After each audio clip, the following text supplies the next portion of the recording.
Good afternoon. I'm Yuval Itkin from Mellanox, and I would like to raise a point that we believe that people are neglecting talking about security. And in most of the cases, you forget about the need to address it while obeying all the other rules. And it could be quite harming in some use cases. So for that reason, I've prepared this presentation. And what I'm talking about is practically the vulnerabilities that may evolve by the identity which is facing from the server towards the network. You may have a NIC, and the NIC has identity. Typically, the NIC will perform secure boot. It will attest with the platform. It will pass all your tests, but it still places some risk to the data center. And that's by identifying itself towards the network. Sometimes you are configuring parameters into NICs that allow that particular NIC either to capture the right image to boot or to identify itself in order to get some access privileges to resources in the data center. It could be the identity or the MAC address that not necessarily is the MAC address that was programmed, for example, to that particular NIC in production line. So that NIC will pass, let's say, your attestation, it will pass your secure boot, it will pass the identity check, it will fit the database that was just mentioned ago, but still, if I can fit that NIC with identity towards the network that is field programmable and it was never signed by any of the previous discussed protection mechanisms, I can penetrate some resources that you don't want that particular NIC to do. And this is exactly where the cloning protection fits in. Because you can take a given device by a given legit vendor and just copy the settings from that specific card to another legit device and use it when you want it. And by that, you have cloned the identity of that particular legit device and owned, again, a replica of the allowance of that device to get to some resources. So it's not so trivial because in many cases, that exact configuration is not verified in the field. And we're talking about field programmable parameters that you are configuring into that device. You need to guarantee that no one can clone those settings. And there are quite a bit of those. Start from your boot parameters like passwords and CHAP ID and just name it for UEFI, ending with identity like MAC addresses and so on and so forth. It's very important.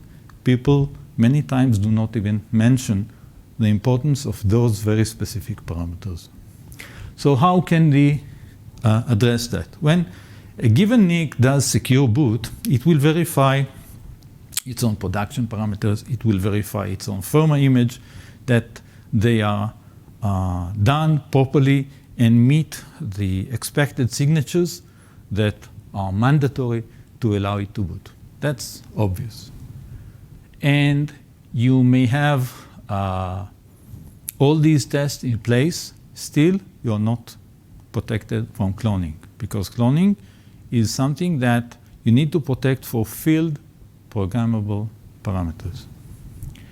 So NIST defines practically guidelines for what you have to do in order to guarantee your platform, how to do the measurements of your image, and how to authenticate your signatures. There is no reference to that aspect.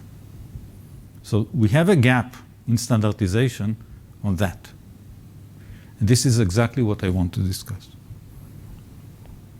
So in principle, there are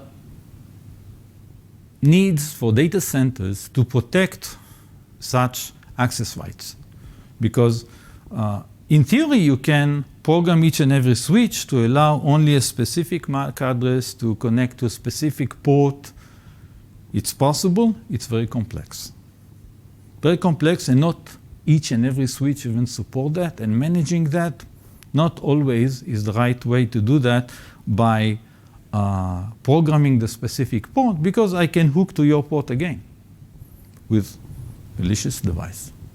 So it's not guaranteed that this is sufficient. You need to go down to the very bottom element, and that's the NIC that I'm talking about. It needs to protect itself from being cloned. Okay? So how can that take place? In principle, there are two ways to do, or at least two ways to do that. One is that the NIC will prove its identity and its configuration to an attestation entity, be it the platform root of trust, for example. But that means that each and every time that you're modifying a single parameter in that NIC, you need to reprovision that same NIC to that attestation entity. Possible, not so easy, and definitely more complex to manage, because you need to constantly re-register so much information. The other approach is if you can solve it at the base element. Let the NIC handle on its own how to avoid cloning. Why not to do that? So if you go, let's say, if we take the Riot paper, which is, you have a link once the slides are uploaded, you can all get to that. There is the Riot article, which defines exactly how you have your ROM code that starts with device secret, which is then on purpose disconnected, and using KDF, you are deriving forward and forward looking keys such that any later stage cannot use the previous key because it has no access to that one, but it can only use the derivative of that key. But look again, this talks about firmware stages. Even that approach forgot the need to address field programmable parameters. So it's possible you can use attestation, but again, if you do that, you need to re-register that same device each time that I modify a parameter into that device. And modifying parameter can be at boot, can be at runtime, can be at early provisioning. And if you follow this method, since you have different keys at different stages, not so easy to address it in a consistent way. Because each time you have a different key, so you have different measurement, and if you are being attested at a later stage, let's say here, and the provisioning was done here, then it was maybe signed using a different key, which was not yet ready. So it's not trivial. However, if you go and use device embedded specific key, not the same key that you're using for secure boot, definitely not. Not the key that you are using for firmware updates, because that's vendor-based key. But device unique key, which only when the configuration is done through the device after it was properly booted, and not offline when the device is powered off, then you can't clone, because the device will only get you to the point where you can configure it when it concludes its own secure boot. So you know that the method to reach the point at which that parameter is configured was done in a legal way. Now, when you know that you are in a legal way, and only after that path was passed, only then you can set those parameters. So when you load them later, let's say later power cycle, later reset cycle, or whatever, only then when you load it, you can verify that they were programmed correctly through the same device and were signed by the same device, only then you accept them. So now we close that door. Okay? And this practically closes the gap that if I take powered off device, a legit device, I cannot cause it to behave as a different device, and I even save the need to re-register it, re-provision it each time that I modify a given parameter. But still, I give you the peace of mind that this vulnerability can be addressed. is the concept understood. It's simple, but it's very important. People forget to talk about configuration parameters sometimes, but they are not less important in terms of attack surface and vulnerabilities than firmware code. So this method, in principle, it does mandate, sorry for that, too many keys on the clicker. It does mandate you to have cloning protection inside your device, and it does mandate the device to have its own unique key. But those are relatively simple to implement. So when you have that, you can avoid all that. Now, these are practically something that these capabilities are already included in our devices. So if you, let's say, take those two, be it ConnectX-5, ConnectX-6, the X which we just declared a few days ago, or if you take the other devices such as Bluefield, all those already have device unique key inside them. So that can be addressed on those. So in terms of where you can find those, you have the links here. And very important, the need is there. We need to address it, and I believe that since we identified the need for that, we need to add the requirement for the field and for the standards to really require that field programmable parameters shall be protected against such vulnerability. So that's my call for action. And because of management reasons, as I explained earlier, instead of provisioning those devices once you modify parameters, so you'll have to register that, have a self-protection method, because it's much simpler to handle.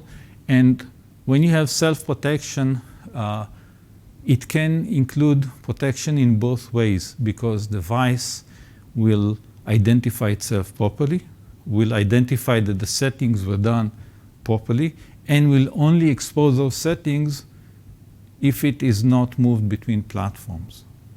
Because the device, when you are going through attestation, know into which platform it is installed. So when you even take that same device to a different platform, it will not use those parameters because they were provisioned for a different platform. So it provides you protection even for that. So this concludes my call for action in that perspective. Any question? Yes? So are you using another root of trust in the card with a kind of non-volatile storage that you provision afterwards? Exactly. And on purpose, even to further enhance the safety of that method, that device unique key is not registered on purpose anywhere. So even the production line team has no visibility to that value. And even the firmware running on those devices have no access to that key. They can only use it, but you can get a derivative, but you cannot fake a signature matching that key on any other device because the key is inaccessible to you. So when you say the key is inaccessible, do you mean like the private key? It's not a private. You don't need a private key. It's embedded key, and as such, there is no notion of two devices using a shared secret, like one holding a private and one holding the public key, the corresponding one, because a given device needs to be able to verify that certain settings were done in a legit way for that specific device. So when it loads those, it knows that it did it, right? So you can use symmetric key even for that, as long as that key belongs to that particular device. Now, you want to guarantee that runtime attack on that device, for example, will not allow you to reveal that key. And in order to do that, you need to hide even that key from the firmware running on that device. So that key goes directly to the hardware which is in charge of that, and the firmware running on the device has no access to that key. It can only sign content when configured and validate content when that content is loaded, and that's it. Further questions? So you have a separate key enclave on your device? Yes, of course. When you talk about security in devices, keys should be well protected. Yes. So what specifically is this secure enclave that you have? I don't understand the question. I mean, where you are storing this key? You have on-chip storage, which is programmed during production time in a way that guarantees that even when you are doing the programming of the key and the key generation, it's not visible outside of the device, and you cannot read it back by any kind of, be it even DFT. You cannot retrieve that key out of the device. And that key goes directly from the key storage to the hardware cryptography module to do the calculation without even being visible to the running firmware inside the device. So you have kind of non-volatile storage. It could be if uses, it could be other methods, but you need to have that non-volatile storage on your device. And you don't have any way of, if you store it in a key fuse, Mm-hmm. you have no way of evocation. Exactly. Because if I modify that key, for example, in a way that allow an attacker to modify the key, the least protection method that you can envision is, or the simplest way to attack that is, it's going to be if I find a way to modify all your keys to a known value, like blowing all your fuses to the programmed state. That's the easiest.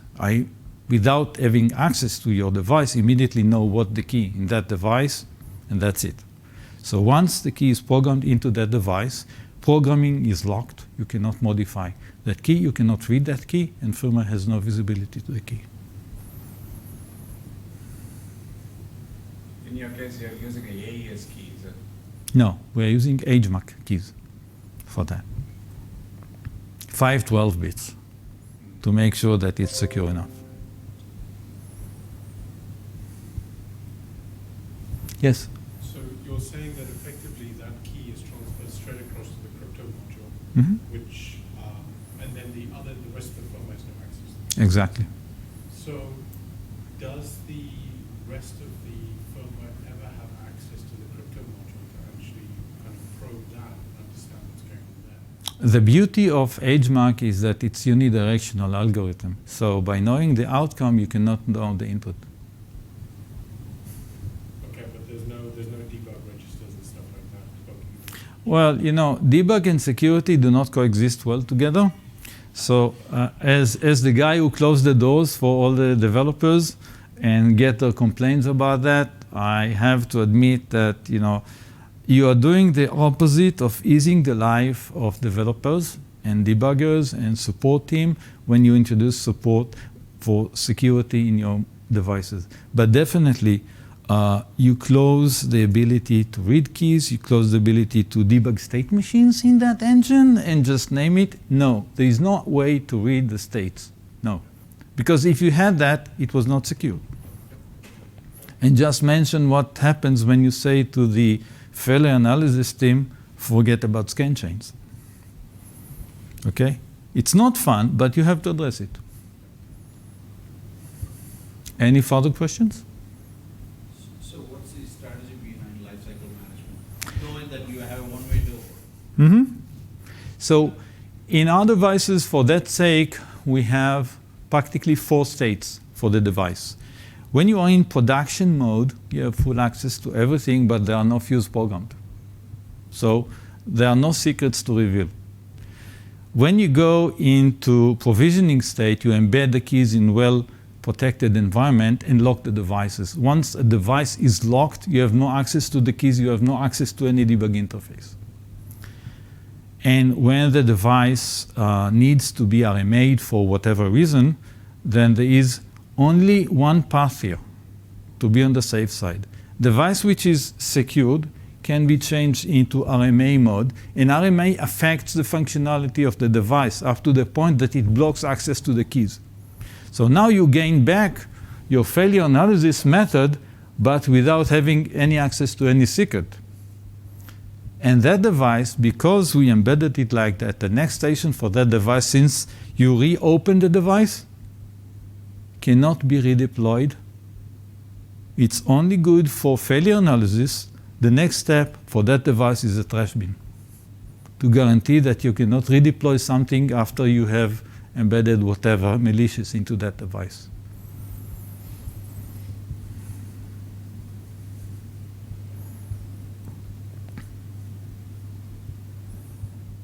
Now, you may want to do debug in the field for such devices, and then you'll say, okay, I need to debug, I have deployment, I have an issue in the field, I don't want to RMA, I don't want to trash my inventory, right? Don't worry, we have a solution for that without blowing the fuses in that device. You don't have to even physically access that device, and you are guaranteed not to expose any secret, because even the firmware has no access to any secret. But this is cryptographically protected method that only restricted set of people can know, and it's only going to allow you to debug that particular instance.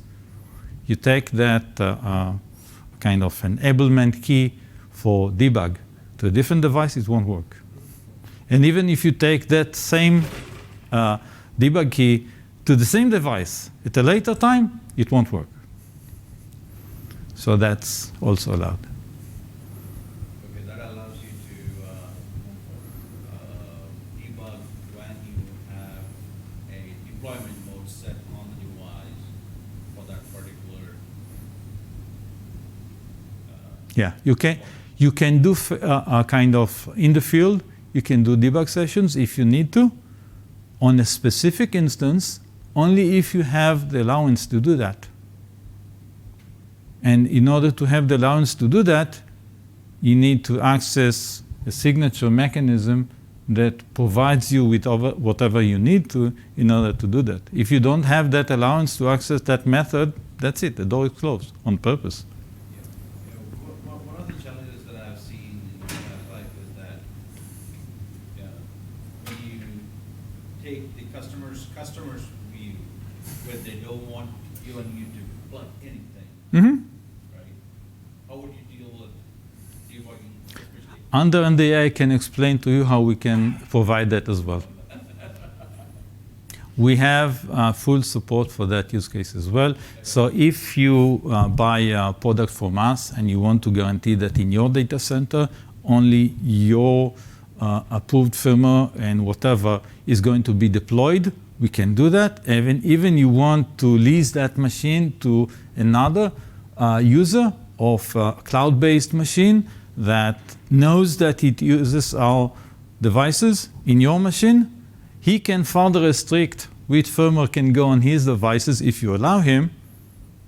Okay, so we won't be able to put anything there. Only he can choose from the subset that you allow him, and so on and so forth. All that is supported. Okay? So all these different phases of needs are there, and don't forget, protect yourself against cloning. It's important. Any further questions? Thank you for your time.